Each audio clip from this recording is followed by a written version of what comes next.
Yapımıyla bismillah. O'pka arteriyasi tug'ma stenozi. Demak, bu uchrab turadi. 7% gacha bolalar, 2% bemorlar uchrayapti. O'sha aytuvga aniq homiladorlik turi patologiyalar. Endi gemodinamik ko'raylar doktorlar. O'pka arteriyasi stenozi deganda aynan o'pka arteriyasi zonasida, demak, torayib qolish. Bu torayib qolish bo'lishi mumkin. Demak, aynan infundibular bo'lishi mumkin. Nima degani infundibular?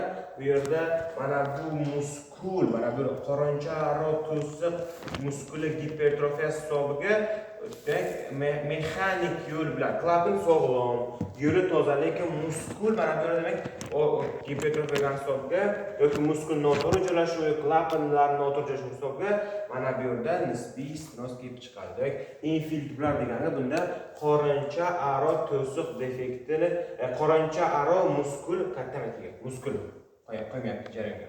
Bittasi muskul infundibular.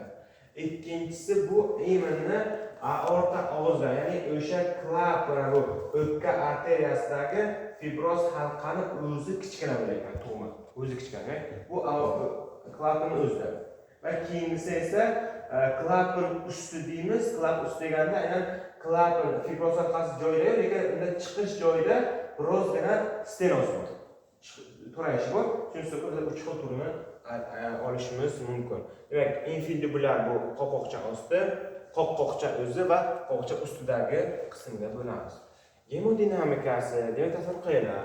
Demak, o'ng qorincha bemalol qisqarsa, yer ochiq bo'lsa, o'pkaga qon haydash kerak. Endi shuni hisobga bemorlarimizda demak, mana bu yerda stenoz bo'lgan hisobga, mana bu yerda demak, bosim oshadi. O'ng qorinchaga nagruzka tushadi. Bu nagruzka mana bu o'ng qorinchani gipertrofiyasi va dilatatsiyasiga sabab bo'ladi. Xo'p, kasallikda klinika bu mana shu stenoz darajasiga bog'liq deymiz. Qancha stenoz yuqori bo'lsa, bemorda shuncha simptom yuqori bo'ladi. Xo'p, odatda bu simptom, bu stenoz hayotga uncha xavf solmaydi, lekin bemorlar 20-30 yoshgacha yashash imkoniyati bor degan joyi bor. Xo'p, bemorda tinch holatda, agar stenoz yuqori bo'lmasa, agar tinch holatda hech qanaqa simptom belgisi qilmasligi, faqatgina jismoniy zo'riqish, yig'lagan paytlari, ovqatlanayotgan paytlari, unda charchash holatlari va sianozlar paydo bo'lishi mumkin. Demak, tinch holatda simptom yo'q, faqatgina jismoniy zo'riqish, yurakning kislorodga bo'lgan talabi oshgan paytligina simptom paydo bo'lar ekan. Xo'p, sianoz uncha-munchaga paydo bo'lmaydi, faqatgina mana bu yerda stenoz yuqori bo'lsa va jismoniy zo'riqish, yurakning kislorodga ehtiyoj oshgan paytligina bemorda bo'lishi mumkin ekan. Va bitta narsa bor, yosh oshgan sari o'sha ko'krak qafasida biroz og'riqlar ham namoyon bo'lishi mumkin degan joy bor. Nima uchun desak, o'ng qorincha gipertrofiyasi hisobiga u ancha gipertrofiya bo'ladi. Ya'ni muskulning massasi oshadi. Bu muskul massasi oshishi esa, gipertrofiyalashgan vaziyatda muskul massasi oshishi bemorlarimizda mana shu vaziyatda ozgina kislorodni ko'proq talab qiladi. Shunga jismoniy zo'riqishda yuqori bo'lsa, stenoz yuqori paytda ozgina ko'ra qolsa og'riqlar ham bo'lishi mumkin. Lekin bu doimiy emas. Muskul massasi oshgan hisobda. Mana bu o'pka stenozi. Bemorda iloji boricha barvaqtroq operatsiya qilgan ma'qul. Mana shu qisqacha stenoz.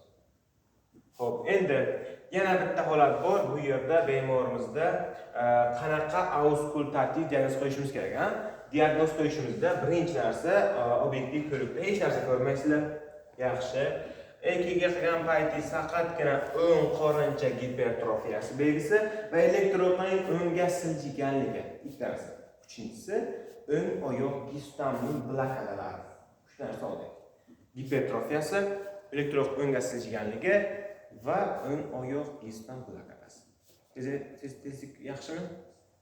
Yugurib, sartazami degan gaplarni. Xo'p, bizlar demak, o'pka arteriyasi stenoz bo'lgan payti aytdik va EKGdan keyin endi bemorimizda obyektiv ko'rikda pashtetni ko'rmaymiz. Obyektiv ko'rgan payti bemorda epigastral pulsatsiyani ko'rishingiz mumkin. Nima ekan? Epigastral pulsatsiya, chunki o'ng qorinchaga betirib qo'ygan. Yana qarasangiz, cho'tta mana shu taraflardan ozgina yurak bukligi paydo bo'lgan bo'lishi mumkin. Bu 5 yoshga bor.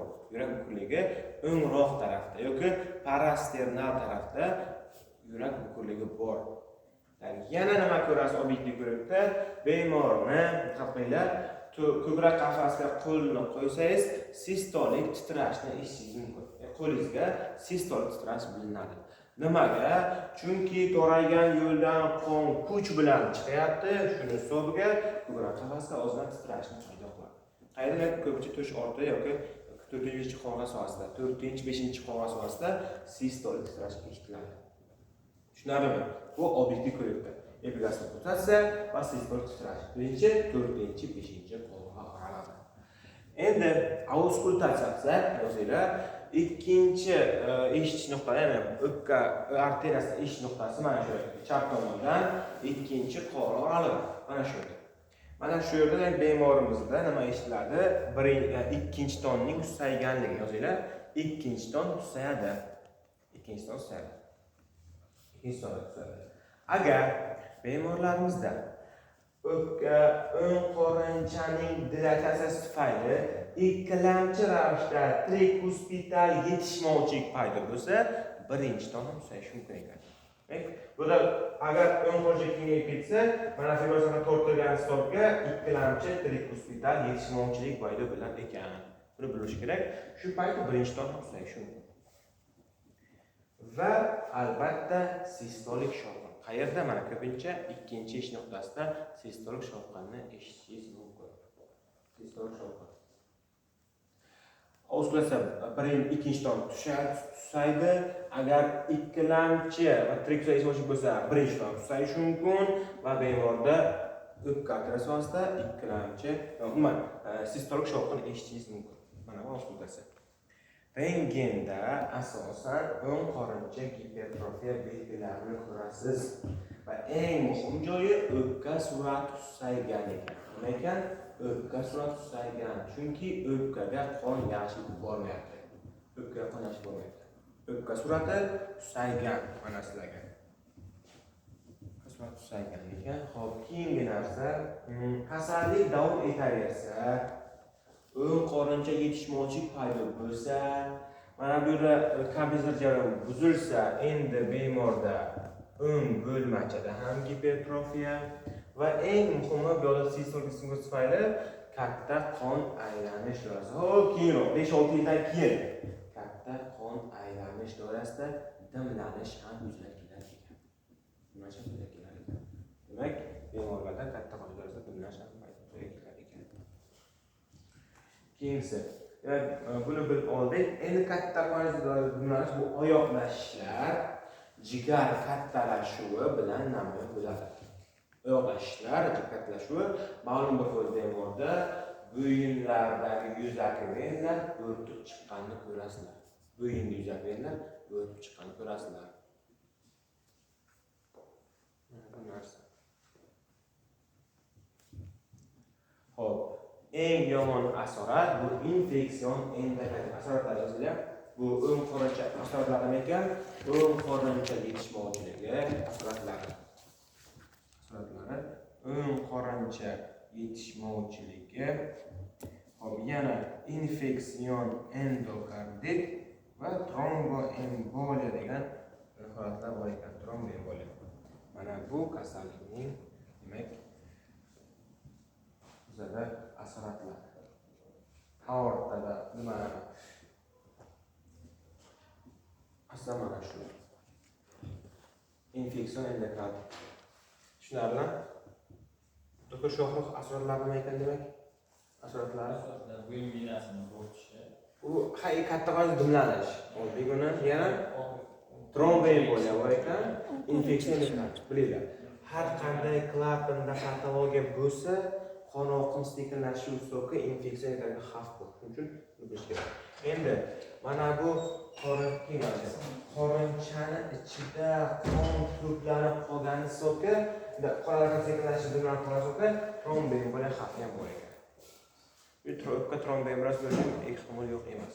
Chunki tromb bosilishi 3 ta omil bo'lishi kerak. Birinchi vertikalisini eslataman. Tomirda endotelizi shikastlanishi kerak. ikkinchisi qon oqimi sekinlashishi kerak va giperkoagulyatsiya bo'lishi kerak. Mana bu omillar esdan chiqmasin. Ixtilasim ekan, qon tomir devori shikastlanishi patologiyasida, ikkinchisi qon oqimi sekinlashishi kerak, uchinchisi qonda giperkoagulyatsiya bo'lishi kerak. Ehtimol bor, lekin juda kam. Infeksiyalar eng xavflisi, eng ko'p uchraydi o'ng qorincha yetishmovchiligi, katta qon dimlanish va infeksiya trombemni xavflidir. Chunki bolada baribir tashqari hisobda qon tez oqib turadi-da, trombemni xavfi juda kam. Bu o'pka stenozi edi. Keyingisi aorta koartatsiyasi. Lekin aorta bu kichkinasi keyingisi. Xo'p, aorta koartatsiyasining ikki xil shakli bor ekan. Kattalarniki va kichiklarniki, chaqaloqlarniki deymiz. Kattalarnikida qanaqa bo'ladi? Demak, bizada mana qorincha, mana aortadan o'sha tomir deb biladi. Uch tomir bor. Bittasi chap umri o'sta arteriyasi joziba bilan. Bittasi umumiy uyqu arteriyasi, tushunaymi? Bittasi ana shunday bronxus keladi. Hayla, mana bu yerda eng muhimi mana shu yerda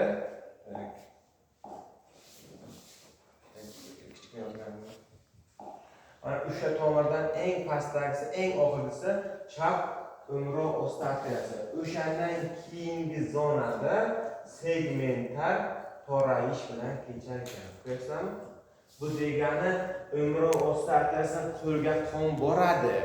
Undan pastga ko'krakka, qoringa, oyoqqa qon yaxshi bormaydi degan. Demak, aynan chap umri o'sta arteriyasidan keyingi zonada demak segmentlar torayish bo'lar ekan.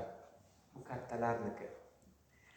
Endi chaqaloqlarniki ham bo'lib kamdan kam uchrayapti, chunki o'lim xavfi yuqori, chaqaloqlarda o'lim bo'lib ketishi mumkin. Yo'da mana shu qism umumiy gipoplaziyaga, torayish emas, gipoplaziyaga uchrab ketar ekan. Gipoplaziya. Kattalarniki ko'proq yashayapti, u 20-40 yashayapti. Kamida barvaqt o'lim bo'lib ketishi mumkin. Mana shu yerda gipoplaziya degan hisobda olishimiz mumkin. Ve eng oxirgi qismi chap umrosi, undan keyin ozgina torayish bor. Biz ko'proq kattalarni aorta koartatsiyasiga joylashamiz. Xo'p, demak, nima bo'lyapti? Chap qorinchadan mana bu aorta yo'y, to'g'rimi? Mana bu yerda segmentlar torayish bor. Xo'p, mana bunday birinchi belgi bemorda qon bosim baland bo'lishi. Birinchi belgi qon bosim baland bo'lishi. Nega qon bosim baland bo'lyapti? Chap qorincha kuch bilan qisqargan payti mana bu yoqqa o'pka chap umri, chunki to'rayish bor, to'g'rimi? To'rayish bo'lsa, mana bu yerda bosim juda baland bo'ladi. Shuni hisobga katta bosim umri arteriyasi orqali yelka arteriyasiga berib, arterial davraning oshishiga sabab. Birinchi belgi arterial qon bosimi oshishi. Va periferiya pastga qarab oyoqlarda kamroq qon boryapti, chunki to'rayish bor. Shuni hisobga oyoqlarda bosim past bo'ladi. Oyoqda bosim past. Qo'lda bosim baland, oyoqda past. Bemorda yana ko'rsangiz, yelkalari keng, beldan past ingichka, oyoqlari ingichka, qo'llar baqat. Mana shunaqa bemor. Lekin ko'pincha simetrik vaziyatda. Xo'p, qon bosimi ko'pincha 170-200 gacha chiqib ketishi mumkin sistolaga. O'zi normada bunday vaziyatda siz sog'lom insonni qo'li bilan oyog'ini o'lchasangiz, oyog'iniki 20-40 baland bo'ladi. Insonda. Endi bu bemorda qaydan teskarisi. Qo'lga nisbatan oyoqda 40-50 past bo'ladi. Demak, oyoqda pastroq bo'ladi. Va yana simptom, yelkalari keng bo'lyapti, oyoqqa qon kam borgani hisobiga bemorimizda oyoqlari ingichka bo'lyapti. Birinchi qon bosimi oshishi. Endi qon bosim oshishi hisobiga simptomlar paydo bo'ladi. O'zinglar bosh og'rig'i, bosh aylanishi, burundan qon ketish, konkretni bo'larkan, burundan qon ketish yozmasda, burundan qon ketish, bosh og'rig'i, bosh aylanishi, burundan qon ketish. Endi qaranglar, mana bu pastki oyoqlarda qon kam bo'lgani hisobga oyoqlarda holsizlik, oyoqlarda og'irlik, tovon sohasida muzlash, oyoqda holsizlik, oyoqda demak og'irlik va tovon sohasida muzlash. Nimaga tovon sohasida muzlash? Qon yetib bormayapti. Mana shu bo'lmayapti. Tezlik bo'ladi. Buni bildinglar. Endi qo'shimcha. Oyoqda qon kam bo'lgani hisobga gipertrofiya bo'lganmi? Shunga oyoqqa titrash qilinadi. Titrash. Oyoqqa titrash. Muskulni kuchi yetmaydi, uni ustiga tan ushlab turish uchun titrab turadi oyoqlar. Buni bildik. Endi ko'krakga, qoringa ko'proq qon borish uchun kollateral ishga tushadi. Bo'lmasa, ko'krak qafasida oshqozonlar o'lchagan qon borishi kerak. Shuning uchun ularni qon bilan ta'minlash uchun ko'krak qafasida demak kollaterallar ishga tushadi. Shuni hisobga ko'krak ichki a'zolarga, qoringa qon yaxshi yetib borishi mumkin.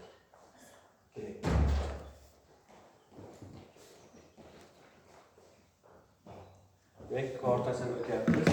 Aort kortasida chap umrov osti arteriyasida bundan chiqishi salgan to'rayish bo'lyapti. Shuni hisobga qo'lda bosim baland, oyoqda bosim past bo'lganini ko'ryapmiz. Xo'p, albatta yozinglar chap qorinchada gipertrofiya yuzaga keladi. Chap qorinchada gipertrofiya. Mana bu simptomlar. Bundan qon ketish aytdik, hamma simptomlar aytilgan. Bu shunaqa kasallik. Operatsiya qilsangiz yaxshi bemor. Lekin bemor yashashi mumkin, 20 yoshgacha yashashi mumkin. Uni baribir operatsiya qilish kerak. Operatsiya qilish kerak bemor. Mana shu orqa kvartatsiyasi. Da, asoratlari. Молодцы. Asoratlar, eslatib. Asoratlar birinchisi, mana bu yerda eng yomon narsasi aytganlaridek,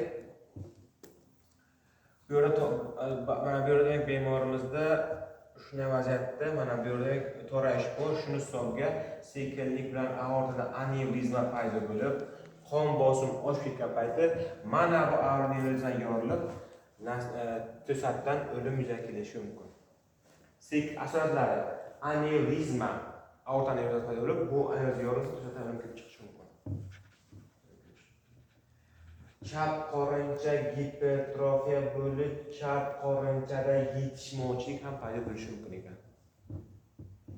Mana shu aytgan chap qorincha yetishmovchilik nima bo'ladi bemorda?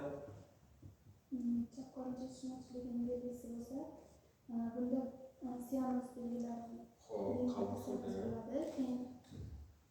Qayerdan ashtiladi?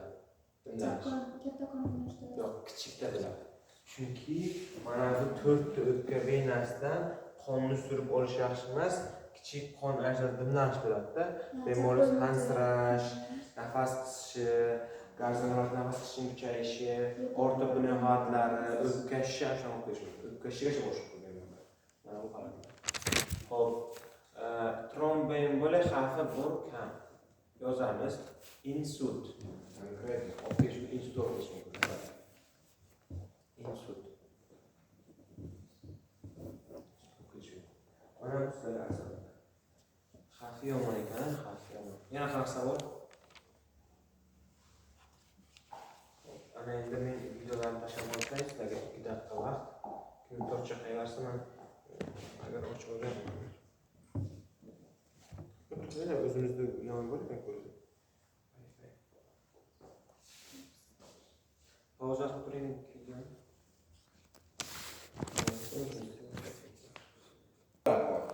Falon triadasi bor. Falon tetradasi bor. Pentadasi bor. Triadasi. Tetrada bo'lsa eng ko'p turgan tetrada. Bu birinchi simptom yozinglar. Qorincharo to'siq defekti. Nima ekan? Qorincharo to'siq defekti. Ikkinchisi o'pka arteriya stenozi. O'pka arteriya stenozi. Xo'p, o'pka arteriya stenozi bo'lsa, nima yuzaga keladi? Ikkinchisi o'ng qorincha gipertrofiya. Ikkinchisiga o'ng qorincha gipertrofiya. To'rtinchisi aorta dextrofaziyasi. O zaman ko'z bo'lsa demak. Birinchi bo'lgan bemorimda qorincharo to'siq defekti, o'pka arteriya stenozi, o'ng qorincha gipertrofiyasi va aortaning dextrofaziyasi yuzaga kelyapti. Bu fotilarasi. Fallotriadasi. Xo'p, bunda bo'lmacha aro to'siq defekti birinchi holat, birinchisi. Ikkinchisi o'pka arteriya stenozi, uchinchisi o'ng qorincha gipertrofiyasi. Nima deyapti bu? Fallotriadasi. Bo'lmacha to'siq defekti, o'pka arteriya stenozi, ikkinchisi nima ekan? O'ng qorincha gipertrofiyasi. Yozamiz. Pentadasi qanday? Pentadasi tetrada simptomlariga 5-simptom bo'lmacha aro to'siq defekti tushadi. Ergashib qaytaring. Triada va tetrada. Triadasida bo'lmacha aro to'siq defekti, o'rtacha stenozi, keyin bo'lmacha o'ng qorincha gipertrofiyasi. Ana shu 3 simptom. Xo'p, tetradani doktor Shohroh. Siz Shohroh. Qorinchalar to'siq defekti, o'ng qorincha gipertrofiyasi, aortaning Dextrofaziyasi. Dextrofaziyasi. Mana ham dextrofaziyasi. O'ngga siljigan va arteriya stenozi. Ana shu holatlar. Endi tushunarli? Ko'ramiz. Bular bir-biriga bog'liq. Va bir-biriga bog'liq. Bir-biriga bog'liq. Bir xil bemorlarimizda ana bog'liqda triadalarga bir bog'liq emas, simptomlar bilan bog'liq. Misol uchun bizada, hozir tushuntiraman, tetradan uchun ko'proq gaplashamiz. Aynan tetradada o'pka arteriyasining stenozi o'ng qorincha gipertrofiyasini olib kelyapti. Bu bitta holat. Yoki bemorimizda o'pka arteriyasida qorincha to'siq defektining bo'lishi bizada dextrofaziyaga sabab bo'lishi mumkin. Shuning hammasi birga bog'liq.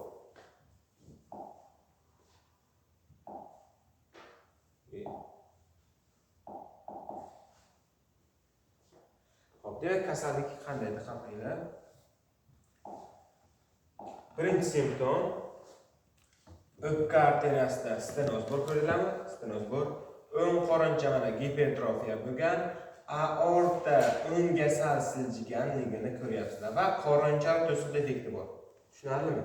Mana stenoz bor, o'ng qorincha gipertrofiya bo'lgan, to'siqda defekt va aorta sal o'ngga siljigan. Yozamiz gemodinamikasi. Gemodinamikasi.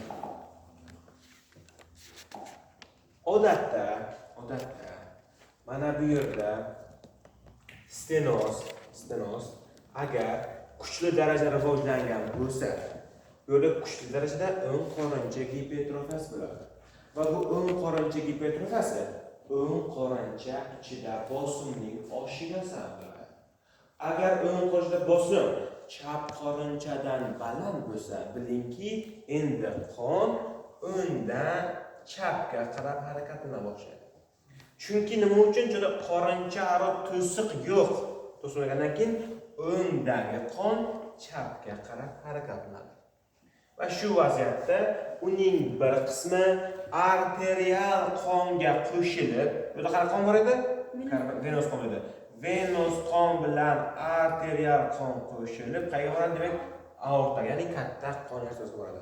Demak, katta qon a'zo doirasi orqali butun tanaga karbon angidga aralash qon bo'lgani uchun bemorda sianozlar kelib chiqadi.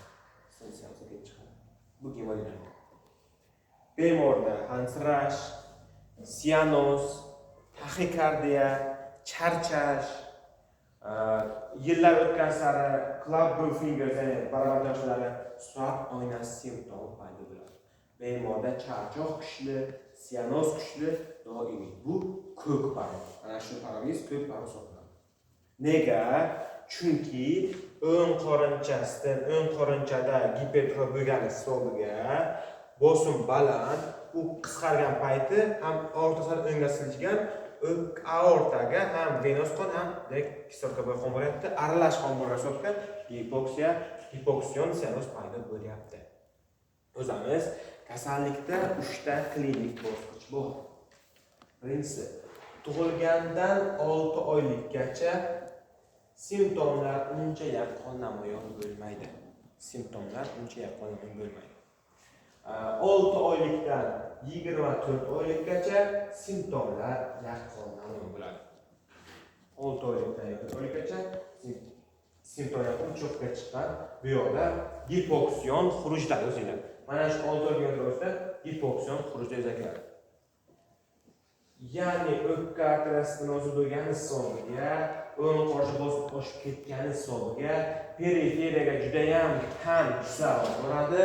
Periferiya kislorod kam bo'lgani hisobda bemorda hushdan ketishlar, hansirab charchab qolish, labda sianoz jarayoni oshib ketib bemorda ahvol og'irlashib qolishi mumkin. Bu sianoz xurujlar. U bemor o'sha paytda xuruj bo'lgan paytda cho'kkalab o'tirib bo'lishi mumkin.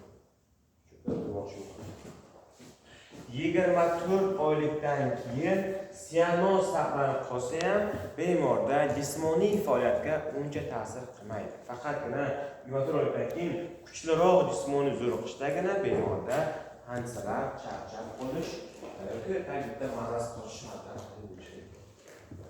6 oylikgacha yaxshi edi, kompensatsiya bor. 6-24 oylikda uda ahvol og'ir, sianoz kuchli, hansirash kuchli, tahkada kuchli, charchab qolish, ovqatlanishda buzilish, oziqlanish buzilishi, jismoniy zo'riqishga nostabillik bor. 24 oydan keyin ahvoli ancha yengillashadi, lekin shunda ham sianoz farq saqlanadi. Uchun mana bu 6 oyga bitta yulduzcha qilasizlar. Chunki ahvol og'ir. Bu parol agar o'pka arteriya stenozning yengil yoki oddiy darajadagi stenoz bilan ketsa, oq ravishda ketishi ham mumkin. Agar mana bu stenoz kuchli bo'lmasa yoki yengil stenoz bo'lsa, chap qorinchada bosim yuqoriligi hisobiga periferiyaga asosan faqat kislorodga boy qon boradi va bu yerda chap qorinchadan ko'proq bu tarafga o'ng qorinchaga ko'proq qon borgani hisobga faqat bemorda rangparlik, holsizlik bor-ku, lekin stenoz bo'lmaydi. Chunki qon stenoz kamroq bo'lgani hisobga chapdan o'ngga qarab o'tadi. Arteriya venos shu. Periferiyaga faqat kamgina bo'lsa, zato kislorodga boy qon bo'ladi. Shuni hisobga. Ovqatga ketish qachon bo'ladi? Oq qoramolga ketishi bu faqatgina o'pka arteriya stenozi yengil darajada kechgan payti bo'ladi. Yengil darajada kechgan payti bo'ladi. Qaytaraman. Bu yerda asosan oq bo'lishi uchun mana bu stenoz yengil yoki salgina toiga bo'lishi kerak. Klinikasi. Yoziladi. Klinikasi kim tushuntiraman degan bo'lmagan uchun bitta ko'rsataman. Klinikasida o'sishdan orqada qolish.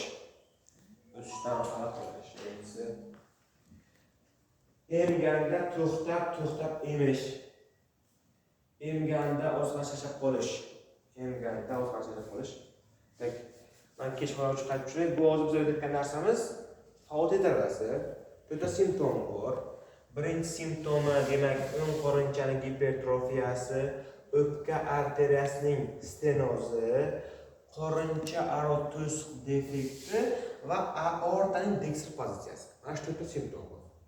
Gemodinamikasida bu kasallikda stenoz bo'lgani hisobga o'ng qorincha gipertrofiyasi va u yerda bosim baland bo'lgani hisobga o'ng qorincha bosim baland bo'lgan payti qorinchalar qisqargan paytda qonning ma'lum bir qismi, demak chap qorinchaga o'tyapti va chap qorincha orqali periferiyaga karbonat angidga boy qon bo'lyapti. Shuni hisobga sianoz bo'lyapti. Aslida bu foydasi ko'p barga kiradi. Endi bemorda na bo'ldi, mana bu o'pka arteriyasida yengilgina, kamgina stenoz bo'lsa, endi u yerda chap qorinchali bosim nisbatan yuqoriroq bo'lar ekan. Shuni hisobga mana bu yerdan bu tarafga qon o'tyapti va periferik kam qon bo'lsa ham, zato kislorodga boy qon borgan hisobga oq yoki rang parlik bilan namoyon bo'lyapti. Lekin bu kamdan kam. Odatda ko'p parvarda ketishi mumkin. 6 oylikgacha yengil simptom kam, lekin baribir seanslik turadi. Charchash holi yo'qda, bemor injiq, hipoksiya komaga tushmaydi, shunday ketib qolmaydi. 6 oylik yoki 6 oylikdan 2 yoshgacha bemorlar hushdan ketishga ko'p uchrashi mumkin. Bemorda ahvol og'ir, vazn umuman olmaydi, oziqlanish buzilgan bo'ladi, simptom juda yuqori. Xo'p, 24 oyda o'tib olgandan keyin bu o'tish boshlanadi. Bu yerda ko'karish bor, lekin organizm o'zini kompensatsiya qilgan hisobga ancha simptomlar, charchoqlar ancha kelmaydi va eng qizig'i 2 yoshdan keyin bemorda vazni sog'lom bo'ladi ketishi mumkin. 2 yoshdan keyin bolaning vazni sog'lom bo'ladi ketishi mumkin. Xo'p, simptomlari eng muhimi taxikardiya, charchash, hansirash, ovqatlanishning buzilishi, demak bizlar buni aytamiz, charchab, emayotgan payt charchab qoladi bemorlaringiz, yo ishtaha past bo'ladi bemorlarda, oddiy tengqurlar kabi yugura olmaydi, emakla olmaydi, tishi kelib chiqadi, anemiya bo'ladi, rahit bo'ladi, demak rivojlanishi hammasi bor. Kam yegan hisobga gipovitaminoz, kam yegan hisobga rahit bemorda bo'ladi. Lekin siz buni zo'r qilishasiz. Va eng muhimi, bola injiq bo'lgan payti eng yaxshi bu yo'l bolani, demak oyog'ini tizza son chanoqdan bukish kerak. Shu ushlab tursangiz, demak bu yerda qarang, tizza son chanoqqa bukdingiz, to'g'rimi? O'sha paytda katta qon aylanish doirasida, demak qon pastda qoladi, chunki oyoqda qon qolib ketgan hisobiga bu yoqqa qarab qon kamroq boradi, demak pastga kamroq qon boradi. Shuni hisobiga o'ng qorinchaga kamroq qon boradi. Kamroq qon borganligi hisobidan bu yerda bosim ozgina tushadi va bemor ahvoli yengillashishi mumkin. Nima qildik? Bolani bezovta bo'lgan paytda ahvol og'ir, charchab, hushdan ketgan paytda bolani tizza sochiqqa bukish kerak. Bu bukilgan holat mana oyoq bellarda bosim bukildi-ku, dimlanishi paydo bo'ladi. Qon qolib ketadi. Qolib ketgan hisobiga, demak, pastga berib qolib o'ng qorinchaga kamroq qon tushadi. Kamroq qon tushgan hisobiga periferiyaga ham kamroq karbonatga boy qon boradi. Va shunda bosim past va bemorda simptomlar kamayishi mumkin. Endi yoshi 3 yoshdan oshgan bolalar ancha stabil, lekin o'ynayotgan payti klinikasiga ko'rasiz, birdan bemorlar cho'kkalab o'tirib oladi. Qanaqa tizzalarga o'tirish, cho'kkalab o'tirasiz, cho'kkalab to'g'rimi nafasga? Ana shu cho'kkalash. Bu ham xuddi shunday harakatdir. U cho'kkalab o'tirgan payti venalar pastga qolib ketadi, o'ng qo'lcha kamroq qon kelgan hisobga dimlanishda, nafas tutishi, charchashi ketadi. Charchash, dimlanish, hansirashi, nafas tutishi kamayadi. Cho'kkalab o'tirish. Va bemorni, yosh bolalarni obyektiv ko'rganingizda ham u doimiy ravishda, ya'ni chorzaroq o'tirmaydi-yu, cho'kkalab o'tirish yaxshi ko'radi. U uchun qulay vaziyat. Yotgan payt ham tizzasini va son chanoqdan oyog'i bukilgan holatda ko'rishingiz mumkin. Qanaqa holat bu? Demak, mana bu bemorning tanasi, mana boshi, tanasi, oyog'i son chanoqdan bukilgan. Mana tizzasi. Mana holatda yotgan demak. O'tgan holatda. Nima uchun bu yerda qon dimlanib qolgan hisobga charchash kerak. Bemorda shu pozitsiya bor. Va demak, bemorlarimizda demak charchagandan keyin u cho'kkalab o'tirsa, ahvol ancha yaxshilanadi. Klinikasida shunaqa bolalar ko'rishingiz mumkin. O'ynab yuradi, o'ynaydi, bolalar qo'rqib o'ynaydi. Keyin nafas charchab qolsa, hovslab ketaveradi ular. O'sha paytda yerga cho'kkalab o'tiradi. 3-4 minutdan keyin bemor ahvoli yaxshilanadi. Mana takras faoliyat uchun xos bo'ladi. Mana bu bo'linmaga xos ko'rish mumkin. Cho'kkalab o'tirish shu kasallikda bor. Sabab o'tirish. Tam yaxshi. Mexanizm tushundinglar? Buni bildik. Ana endi buni bilgandan keyin ana endi doktorlar videolarga o'tamiz. Kasallikni video orqali ko'rishimiz uchun. Tetralogy of Fallot, or TOF, is a congenital heart disease classically known as a combination of four to'rtta defects that simptom, disrupt the to'rtta normal defekt. heart. Mana ko'rishlar In normal aylanadi. circulation, Normada oxygen poor blood from the body returns to o'ng the right bo'lmacha, side o'ng qorincha, o'pka arteriyasi, to'rt o'pka venasi, chap qorincha, periferik sirtqi qon ketishi kerak normada. returns to the left side of the Demak, bu tarafda doim sirtqi qon bo'lishi kerak. Bilasizlar o'tmaysiz. Suv ichkarsizlar. Infants born with TOF Hop, presented with bunda kasalliklar shunaqa. Birinchi simptom o'pka arteriya stenoz bormi? Topdinglar. ventricular ikkinchisi, septal defect and qorincha defekti, qorincha defekti. Uchinchisi, aorta deningdek bu tarafga dekstra pozitsiyasi va o'ng qorinchaga betilgasi. Buni qarang, stenoz bo'lgan, aorta sal o'ngga siljigan, o'ng qorinchada gipertrofiya va qorincha defekti namoyon bo'lyapti. The four defects, however, are likely Demak, to bu result o'sha in homilador paytda kuzatilayotgan. the malalignment of the upper part of the Demak, u mana bu hisobgadek bizada rivojlanmaydi, konsepti As the rivojlanmaydi. septum moves rightward and anteriorly, it creates an opening in the septum, blocks the right ventricular outflow tract, Endi and rivojlanishi. the aorta over the Hop, ventricular septum. unga siz ko'rdinglar, Finally, because the outflow to the lungs is obstructed, qorincha qisqaran paytda birdan o'sha o'ng qo'shimcha qon aortaga chiqib ketishi mumkin bu vaziyatda. Tamom qon aortaga chiqib ketishi mumkin. cause of TOF remains largely Xo'p, endi bu genetik omillar xromosoma 22-xromosomada o'zgarish, Down sindromi, Dijorji sindromi, yana bir yerda genlar, virus infeksiyasi, rubella, qizilchalar ehtiyot bo'linglar homilador bo'lgan paytda. Poor nutrition, ovqatlanishi yaxshilab bo'lmagan homilador payti, alkogol qabul qilgan, 40 yoshdagi homilador bo'lgan, bemor homilador bo'lgan paytda diabeti bo'lgan bemorlarda kelib chiqishi oson. Qaytaraman, virus infeksiya, ovqatlanish yaxshi bo'lmagan homilador ayolda, alkogol qabul qilgan bo'lishi mumkin, 40 yoshdan keyin homilador bo'lgan bo'lishi mumkin va diabet qo'shimcha kasallik bo'lsa bemorda paydo bo'lishi mumkin ekan. Mumkin. Chunki asab ruhiy omil bu gipoksiya. Любой nima? Homilalar qisish eng katta gipoksiya bu hisoblanadi stress. Chunki stress bo'lmasi kerak. TOF allow blood to flow from one side to the other.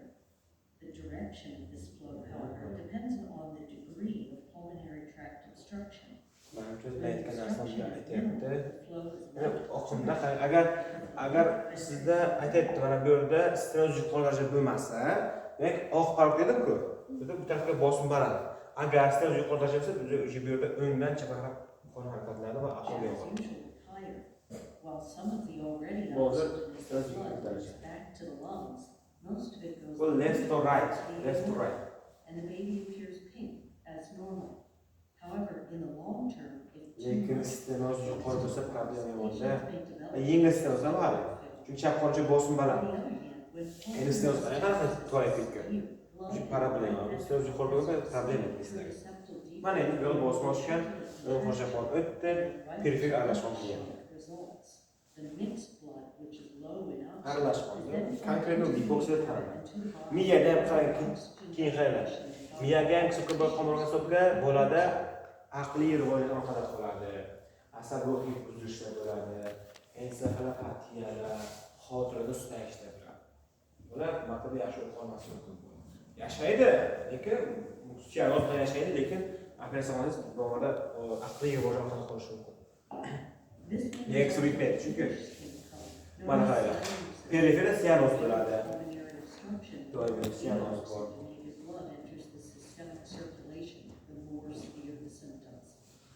Children with TOF may develop acute episodes of hypoxia, known as TET spells, during TET spells degani xuruj. Nafas holsiga xuruj desak bo'ladi. Bemor o'sha payti yugurgan payti, asab ruhi buzilish bo'lgan payti, nimadir xullas kislorodga tarab oshgan paytimi, o'sha payt xuruj bo'ladi. Bemor bilan nafas qisadi, hamsirab qoladi, kuchli holsizlik bo'ladi. Ba'zan hushdan ketib qolishi ham mumkin. Yerdagi boksisi hushdan ketib qolishi ham mumkin. Ba'zan epilepsiya ham bo'lishi mumkin. Epilepsiya ham bo'lishi mumkin ekan. Epilepsiya. Hushdan ketish bor ekan, epilepsiya bor ekan, hansirash bor ekan, va boshqa simptomlar. Kuchli holsizlik, charchoq mana uning shirklab o'tirish holati. Episodes are characterized by shortness of breath, nafas qisishi, sianozning oshishi, qanchalik ongning buzilishi deyapti. Qanchalik ongning buzilishi.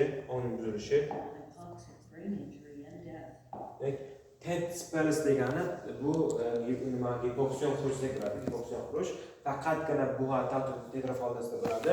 Qaysilikda ana 6 oylikdan 24 oylikgacha muddatda bo'ladi. Uning simptomlari nafas qisishi, sianoz oshishi va qanchasiz ong buzilishlari kamayishi. But simple procedures such as squatting O'tmadi. Yo'q, yo'q, yo'q. So'njaloq bo'lib ketadi. and vascular Bemor vaqtida yaxshi